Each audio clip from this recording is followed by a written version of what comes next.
Bas ular na biron nasihat qilishga va na uylariga qaytishga qodir bo'lurlar.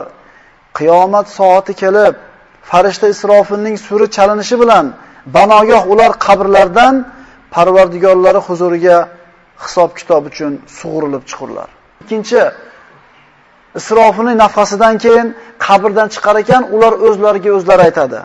Ular, "Ey, bizlarga o'lim bo'lsin. Kim bizlarni yotgan joyimizdan, qabrlarimizdan turg'azdi?" deganlarida ularga aytilur. Mana shu Rahmon va'da qilgan va payg'ambarlar rost so'zlagan narsa qiyomatdir.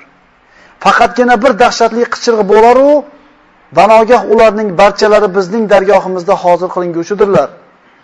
Inson o'lib ikkinchi marta tirishligi mana shu ikkinchi nafadan keyin sodir bo'ladi. Ular qabrlardan chiqar ekan, dunyoda qancha turganligi haqida bir-biri bilan so'roq savol qilishadi. Ta'rujul malaikatu var